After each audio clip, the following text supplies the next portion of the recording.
punks from the suburbs. Lit the sky with too much reverb. We're getting the band back together.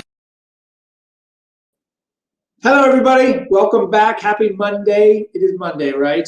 It is Monday. Welcome back to another episode of the Producer's Perspective Live. This is episode number 39, right, Mary? Is that right? Mary, give me a nod. Episode 39. It feels like we've done 397, but we've only done 39. 39 episodes, and we have a very, very special episode tonight. My very good friends, Kristen Anderson-Lopez and Bobby Lopez are going to be here this evening. That's right, the songwriters of Frozen. That's right, Let It Go. That's theirs. I think you've heard it before. Also, of course, they are, what a duo, Book of Mormon, Avenue Q, In Transit. These guys write it all. We're going to hear all about their creative process as well as what they're up to, and including they've got a couple kids. I just want to know what's going on with the Lopez family right now. So we're going to hear all about that in just a few moments. Don't forget, we are here for the Actors Fund. So just a reminder, Mary, throw up that link. Just a reminder to throw a few coins in the old tip jar. And if you enjoy anything that we say tonight, there are those stars. That's the fun part. And Mary will give you a big shout out. You can throw stars at us, grab them from the sky and throw them at us, and we'll throw a little money into the Actors Fund coffers as a result. It's good to see you all here tonight. Mary Alice, I know it's hard to believe this is 39. Hope everyone had the best weekend possible, considering, says Madeline. Hello from Chicago. Barbara back in. Drew back from Baltimore. We have a great week for you ahead with a lot of big stars. So you're going to want to keep tuning in. Hope you're all staying safe and staying healthy, staying home. I know the weather is getting up much better here in New York. Big tendency to want to get outside, but please stay safe, stay healthy, and stay home. What else is going on? Nothing? Pandemic? Okay, let's go on and bring on our guests. Please welcome to the show Bobby Lopez and Kristen Anderson-Lopez. Welcome, guys. Hey. Hello. Hi. Hi. How are you both? We're good. You're going to hear the sounds of our children cleaning up dinner behind us. So I love it. So for those of you who don't see the backstage, they joined us literally 30 seconds before 8 o'clock, and I literally said to Mary, they have a couple of kids. I have a feeling this was a kid-induced tardiness. So it was dinner time. Dinner, everything ran late today. Every meeting, everything. I don't know if there's Mercury is in retrograde, but today we had slight emergencies before dinner. We have this weird sink, and you can cook in it, and then you can drain the water, but all of our pasta went down the drain because you're supposed to put a basket in it. Got to put the basket in. So our dinner literally went down the drain at 7:15, and we were like, ah! Yeah, were you no, this slow motion reaching for the pasta? We had meatballs and sauce on bread. We had meatball sandwiches because Meatball Hero. Okay. Because that's how we do when we're going live at 8 p.m. Tell everyone listening, how old are your kids? 15 and 11. 15 and 11. Wow. That's a lot different than the first time we met. And I was expecting you to say 7 and 4, Ken. 7 and 4. It has been a while. It's been a while. They just turned 15 and 11. We had 3 quarantine birthdays. Oh. So we had a quarantine and a quarantine birthday. And I also had a birthday. And Bobby had a birthday right before all this madness happened. Happy birthday to all of you. You too. I've been asking all of my parents, so what have you been talking to your kids, especially about their much different ages? How are they dealing with it? What are you telling them besides to keep doing the dishes while your mom and dad do a live stream? The dish doing thing is new. I mean, it really kind of came about as a result of quarantine. And, we used to let them go do their homework so they can get to bed early. And now, the chores have to be spread out among all of us, and everyone's pitching in. That's been one of the nice kind of silver linings of all of it. You know, we all do laundry, we all sweep up and vacuum up, and we have all these chores. It's like it's like a real family. As opposed to a theater family, which is anything like a real family. There were things we used to outsource that we all do ourselves, and kids have been really great about realizing, like, mom and dad don't stop all day long. We start by emptying the dishwasher and cooking the breakfast, and then we're moving into, like, someone's got to go source the food. And so they're seeing us in different roles, because we used to go out the door to go write musicals. Now we try and write musicals between all of those things. So EGOT winners and writers of one of the most popular songs on the planet also do laundry. And you're going to say EGOT winners no more. That's what I tell him when I know you have double EGOTed, but you've got to empty the dishwasher and garbage out. I love it. So where were you, as I've been asking everybody, where were you when the virus hit the fan? Like, were you together? Were you apart when all of a sudden you realized, oh, you know what, this is going to be different than what we had thought. It's going to affect all of us. It was our kids' school did a really good job of being ahead of the curve. I think in part because the headmaster came from California. And California and all of his friends in California were about a week ahead of us. So our school raised flags long before anybody else in New York. And our school closed on that Tuesday, March 10th. Oh, wow. That was really. On that Tuesday, March 10th, we went to a recording for something special that's going to drop for Frozen Broadway. When there's a vaccine. And who you talk to, if it's Trump, it might be tomorrow. If it's Fauci, it's like a year and a half. Right. But we did a recording, and we were in Midtown, and then we saw Hillary Clinton speak at Women's Day on Broadway. Oh, that was amazing. And that was incredible. She made a wonderful speech. But all that time, we were like the virus is raining down on us.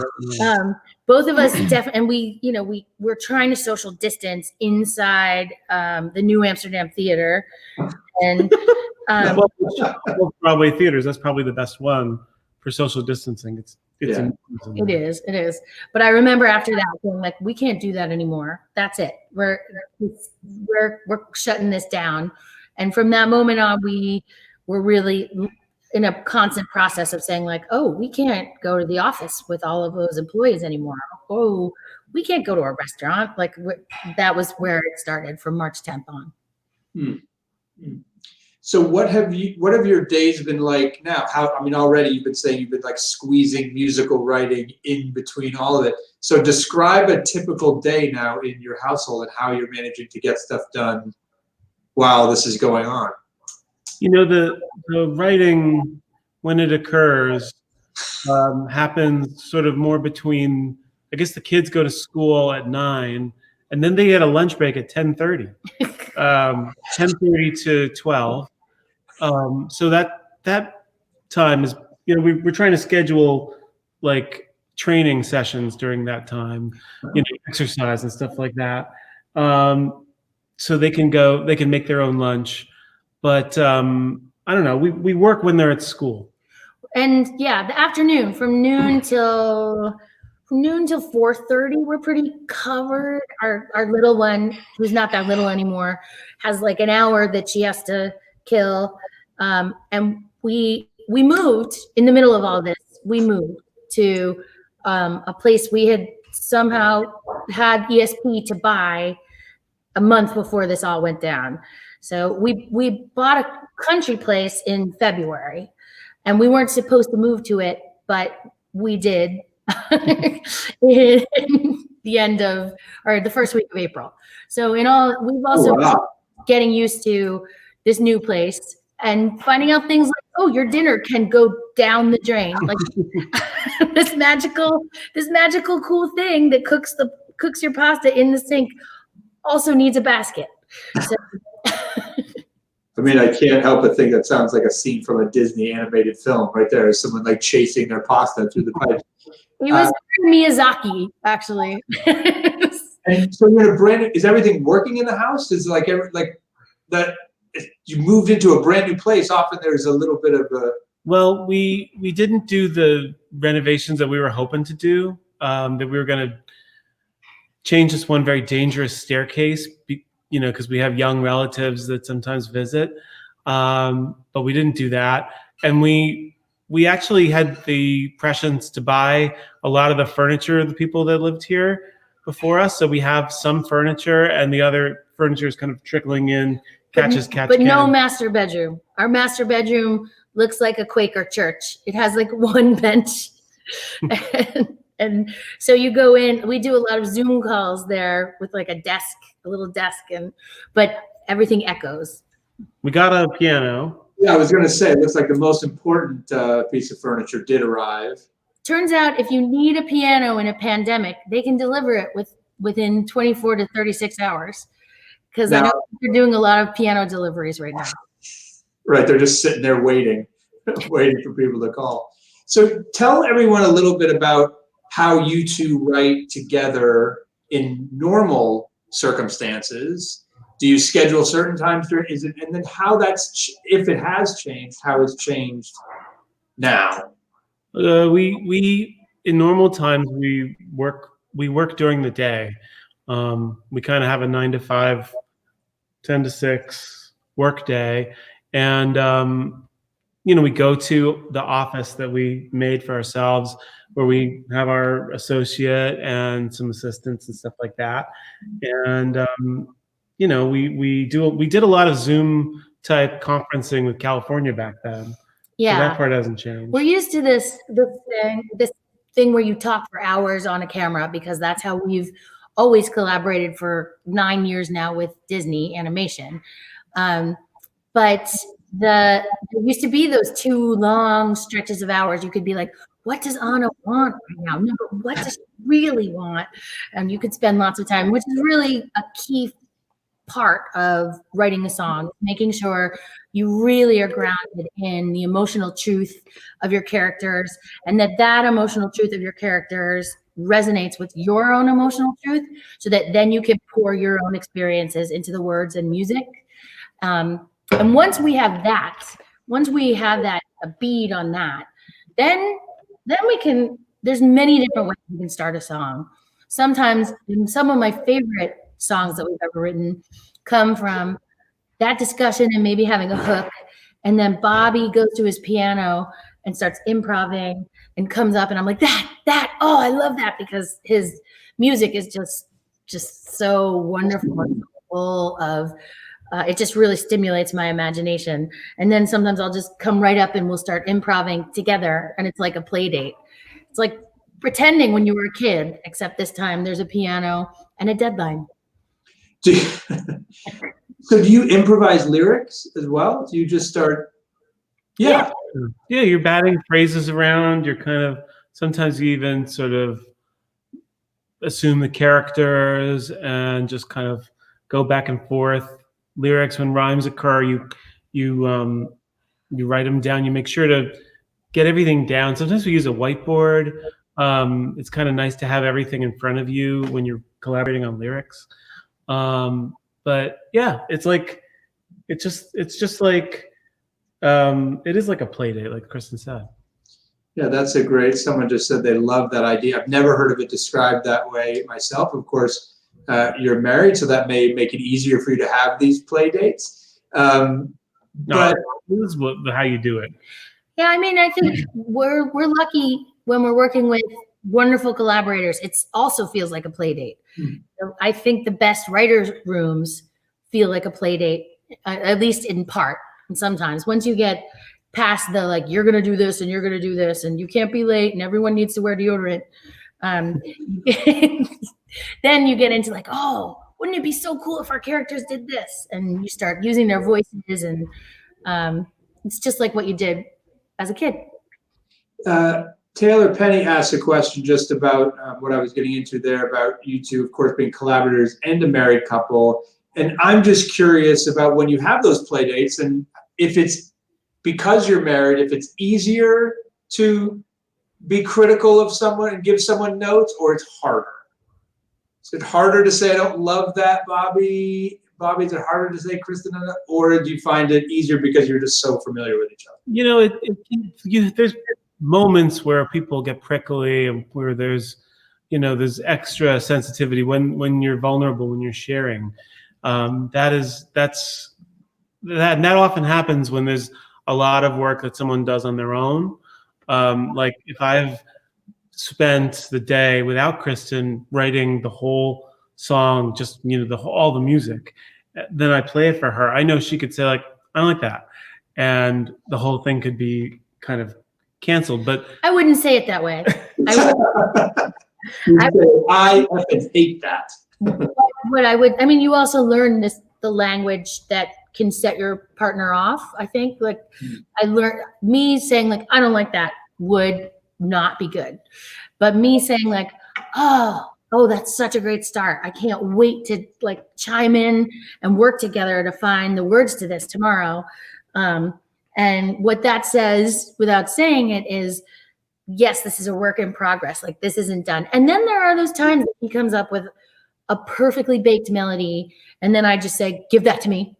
And then put it on the iPhone. And then I go off for 3 hours and write the lyric. I mean, we Remember Me, which was in Coco, just came because he wrote this beautiful melody in his underpants at the piano at breakfast. And I was like, put it in my phone. And then I went on the F train to go to an in-transit rehearsal and wrote the lyric on the subway. And then we came back and polished it together. Sometimes it works like that. Other times it's more like we gotta group grope to find it, or like that little bit of melody triggers something in me that triggers a verse. And sometimes we get part of the way and we start making the demo before we have the whole song. But it's the act of recording it and getting into it and feeling it and then listening to it back, what you have so far, that inspires the rest. And, obviously what you're looking for is, where does this song go? Where does this song climax? Where are we heading? And what is the point of it? And until you find that, you really are groping. It's hard to know. We've used the word climax and groping. I'm sure that plays a part in it too. We've all signed consent, so don't worry. We're all good at this live stream. I would also say over the years, we've gotten much better. I think when we first started writing together, we had a lot more fights, usually at the very beginning, over control. And over the years, we've kind of learned to say when we're vulnerable, like to catch ourselves when we're feeling that prickly thing of like, I'm not liking the energy I'm getting. Instead of saying like, stop being an asshole, to say like, I'm feeling very vulnerable right now. I'm feeling a little bit of fear to share this idea with you. Where are you with that? And we've also learned this conscious dialoguing thing, which is really, really important. So if I said something like that, then he would mirror it back and say, I hear that you are feeling vulnerable, that you're afraid to put ideas forward. And then he has to say, did I get that right? And then I'm allowed to add like, oh, also, when you slam down your pencil, that's what gave me that idea. I'm not safe in the room right now. And then he has to say like, oh, so when I slam down your pencil, it sort of caused you to be defensive. And then we work like that. And then he gets a chance to answer to it. And I have to mirror back everything he says. It's good because it allows you to know that you're being listened to, as opposed to the kind of conversation that people often have where they're just waiting through when the other person is finished talking to say what they were going to say. It's very important to listen and to actually, have your mind open when someone is talking to you. And it also helps you slow down your thinking so you can actually put words to that weird tension around your shoulders that you don't even know what that is. So what we've learned is in those moments, just slow it down, reflect, like if we're really in the weeds there, conscious dialogue. And that helps us in our marriage. It helps us when we're like driving someplace and can't find the right direction. When we're trying to put together a trampoline, which almost killed our marriage about a week ago. The spring-free trampoline is great, but it might kill you. It's not a sponsor of your podcast. I love it. You guys can give master classes in writing musicals and also in just relationships, because that is incredible advice. It sounds like therapy. Can you give us an idea of, you do so much work, it sounds like. I remember seeing your whiteboard when we did the podcast and loving that approach. There's so much to be research and talk about what the character wants. How often do you like get it right? And how many songs end up going in a trunk for later? Like, do you put in so much work that you're able to, like, 75, 80% of the time the song comes out the way we want, or we're like, we wrote 50 songs for Frozen? We wrote a lot of songs for Frozen, that's for sure. We were getting used to the way that Disney musicals were developed, and I think we were maybe overzealous to write songs, that we would write them, whenever we seemed to need one. Whereas really, you should wait. You should definitely wait until you really feel sure that you're going to write a classic that will last forever, because then it's about 50-50. For Frozen 1, we batted like 250, and then for Frozen 2, we batted 500.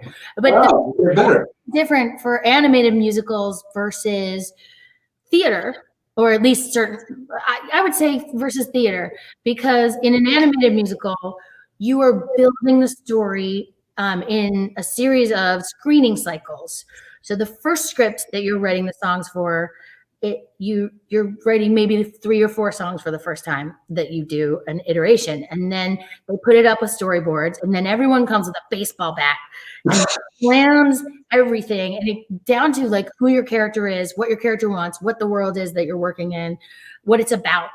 And then you have another 4 months to do another version where everyone works like crazy for 4 months, and we'll write a few more songs, and you do this 6 more times, and hopefully by the end, 6? each time you're keeping 6 to 8. 6 to 8. Each time you're keeping something from each iteration, and hopefully it's additive. Sometimes you'll have something from screening 1 that survives screening 2, but is out in screening 3. And so it's really brutal, and you just have to not hold anything precious. But in theater, you're usually working with a story that's been worked out. The songs are leading the story, and you're writing it in a completely different way than animation. Which do you find more challenging, writing for the theater or for film? To me, the challenging thing is breaking an original story. That's the challenging thing. And it doesn't matter what the medium is, because songwriting comes more naturally to us than anything else. We can write a song about whatever, especially if we're really excited to write it. And that's not the hard part. The hard part is, creating a story that actually gives birth to a song moment that you've never seen before, that calls for music that you want to write. And to me, that's the hardest part. Once you get to that part of like, I know what that song should be. I've never seen a song like that. I'm so excited to write it. It usually, sometimes it takes a week, sometimes it takes 2 days. Very rarely it takes a month, to write a song. Usually a long song with many sections that needs to do a lot of things, like Show Yourself in Frozen 2 took a month to write the first draft of it, and then 6 months to finish. Right. There's a documentary coming out on Disney Plus that sort of follows how long it took us to get Show Yourself, because it had to hold so much story. It had the culmination of Frozen 1 and Frozen 2. And because of that, when a big song has to hold huge amounts of story, that's usually when you're rewriting it based on the way the story changes in the front. So you mentioned you batted 250 on Frozen. What happened to those other 3 out of 4 songs? Have they been used in other things? Did they go to Frozen 2? Anything in the trunk? Some are on the deluxe album. A few are just ours to hug close to our hearts and say, like, you were okay too. And none of them went into Frozen 2. Frozen 2 is a very different. In Frozen 1, all the songs had to do with love. They all sprung out of different forms of love, lack of love. Frozen 2 was all about growth. And every song in some way has to do with growth. So yeah, and I think if you look at the styles of Frozen 1, Frozen 2, they're Frozen 2 is more sophisticated, I think, in its palette, musically. Any of those ones that you want to hold really close and embrace? You want to let us hear just a little bit of something? Is there anything you could? Do you want to play with me? Cool with me or Spare? What about from Frozen 2, like one of those? Okay, sure. Yeah. Just a little something? Yeah, you want to play Home? Which one? Home? Want to do Home? Sure. Let me remember those lyrics. This is amazing. We're getting very exclusive. Oh, I got that if you want to bear with me. Okay. You're gonna get da da da da da da da da da da. Magic tricks. Bring on the kids. He's going to get the iPad. Your kid. Someone asked about if your kids participated in the writing. Are your kids performers as well? They were voices on Frozen, right? Yeah, both of them are on Frozen 1. Katie sang the first verse of Do You Want to Build a Snowman? And Annie was really little when we wrote Frozen. She was like 3. So she's the troll, the baby troll that says, by the way, I don't see no ring. And Frozen 2, I mean, they're really our first test audience. They're usually the first people to hear anything we do.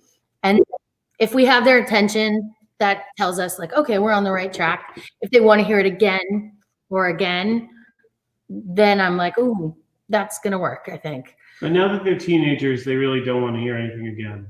Especially from you. Okay. All right. So this was this was the opening, and it was an Anna solo.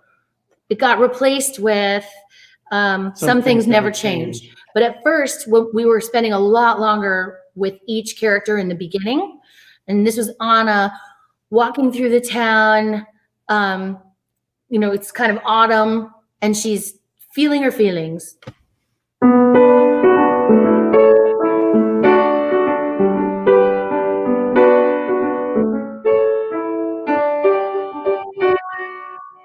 I smell that soft breeze blowing through the fjord. I hear those creaking ships as old board meets old board. I breathe in the place I live and wonder what else can I picture this home. Wandering through this town with everyone doing all of their stuff. Somewhere in my heart I feel I've not yet done enough for the people I know. This place that I love so, my home, my home.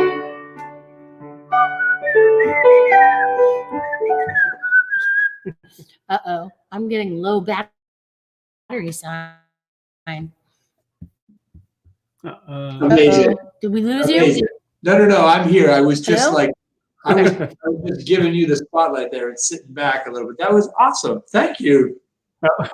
You are the first guest to play and sing for us. Thanks for asking me. Aw. Wow, you should make them do more of that. I know. It's true. You know what it is? It's not many people they find themselves in different locations than they normally are. And they're like, I don't have a piano. We did get Andrew Lippa to do a little bit of his Tiger King musical. That's about it. Oh, yeah. Amazing. Cool. What are you working on now? What's next? You talked about some new stuff coming up. Can you tell us? We've been working on Prince and the Dressmaker, which we're writing with Amy Herzog for Mark Platt. And it's based on a graphic novel by Jen Yang. And it's a wonderful fairy tale that kind of looks at gender and identity and truly being seen. And this is for film or for stage? This is for film at the moment, though, you never know. Right. Something Maybe tells both. me all of your stuff will end up on a Broadway stage at some point. From your lips to Rudin's ears. Well played. Well played. Any tips you have for everyone else out there that's like you, that's trying to stay creative and stay positive during this time, and even when it's so difficult? I think the key is just don't put pressure on yourself at all. Right? You can't kick yourself for being unproductive in this time, because there's just so much weighing down on everybody. It's, if you start feeling a little overwhelmed and exasperated, and that's no way to be creative. You have to give yourself a break, and once you do that, then I think the creativity will follow. I would say really be mindful about how much news you ingest. I think right now there's so much that could just send you. And for the first month of this, I was finding that I was getting into panic attacks if I ingested too much news, especially right at the beginning of the day and right at the end of the day. I think we have to be gentle with ourselves and really take care of our minds, which are adjusting to this new normal. That said, I also think it's really a wonderful time to get quiet with yourself and say, what is it that I have to say to this world? What is it that my whole experience, every piece of my childhood and my teenage years and my 20s adds up to, that I have to say that no one else could say? Because I truly think that's how you find your fresh voice, and that's also how you find what you can give to the world, which is very much how I look at every song we write or every project we do. I make sure it's something that resonates deep in our gut, and we are the right ones to say it. Very, very well said. That right there. I can't thank you both for sharing this night with us, especially since you had this great pasta tragedy just a few minutes ago. I know what that's like. So we had pizza. We're all in a learning curve, and we added to our learning curve by moving to a house with fancy magical pasta slurping sink. Well, thank you for being the wonderful, joyous inspirations that you both are, and that all of your shows are. I think that's, and your films and everything that you do, they're just all filled with joy. And we're going to need a lot of that in the world. So I look forward to seeing the next collaboration from you two. Thanks so much for being here. Thanks, Ken. Take care. Thank you for everyone watching. Bye-bye. Bye. Kristen Anderson-Lopez and Bobby Lopez, everybody. They did a number for you. Throw them more stars. We got some in the middle there. Do throw some money into the Actors Fund Hoppers, so we can help all the people that are going to need it over the next several weeks. There's a whole industry out there, folks, that are going to be looking for a little assistance. So anything you can do would be appreciated. Thank you for that. Thanks to them again for joining us. Don't forget, tomorrow we have Jordan Fisher. Jordan, you know what's the coolest thing about this? So Jordan Fisher, this incredible performer, he's currently Evan Hansen in that hit musical, Dear Evan Hansen. He's playing the title role. Here's the great thing about me and Jordan Fisher. I don't even know him. I don't know him. Not at all. That's actually not true. I met him once. at an audition. And that's it. I don't know him. The pandemic is bringing people together. So I'm going to spend time with Jordan Fisher tomorrow night, getting to know him. And you will get to know him too. I will tell you this. There's the one thing I do know about him. He's a sensational performer. And pretty easy on the eyes too. So perfect for a live stream. So we'll see Jordan Fisher tomorrow. Don't forget, we got amazing people all week. This is like Broadway Star Week. We got Rob McClure coming this week. All sorts of people. Lorna Lataro's joining us. Des McAnuff, Julie Halston, Santino Fontana. I mean, Ashley Park is getting crazy with all the stars we have. We have so many stars. You should pick up some of those Facebook stars and throw some stars at us. You know who I'm talking to. All of you who haven't thrown stars at us yet, please do so. You can catch all the replays. You can watch Bobby and Kristen sing this song 100 times just keep clicking the replay. The views go up every single time you do that. And more people will watch and then give money to the Actors Fund. So don't forget, we're on episode 39, episode 40 with Jordan Fisher tomorrow. And now finally to the Something to Make You Smile. It's another 6 parody. It's another 6 parody. This show has some fans with a capital F. This one's called Persist.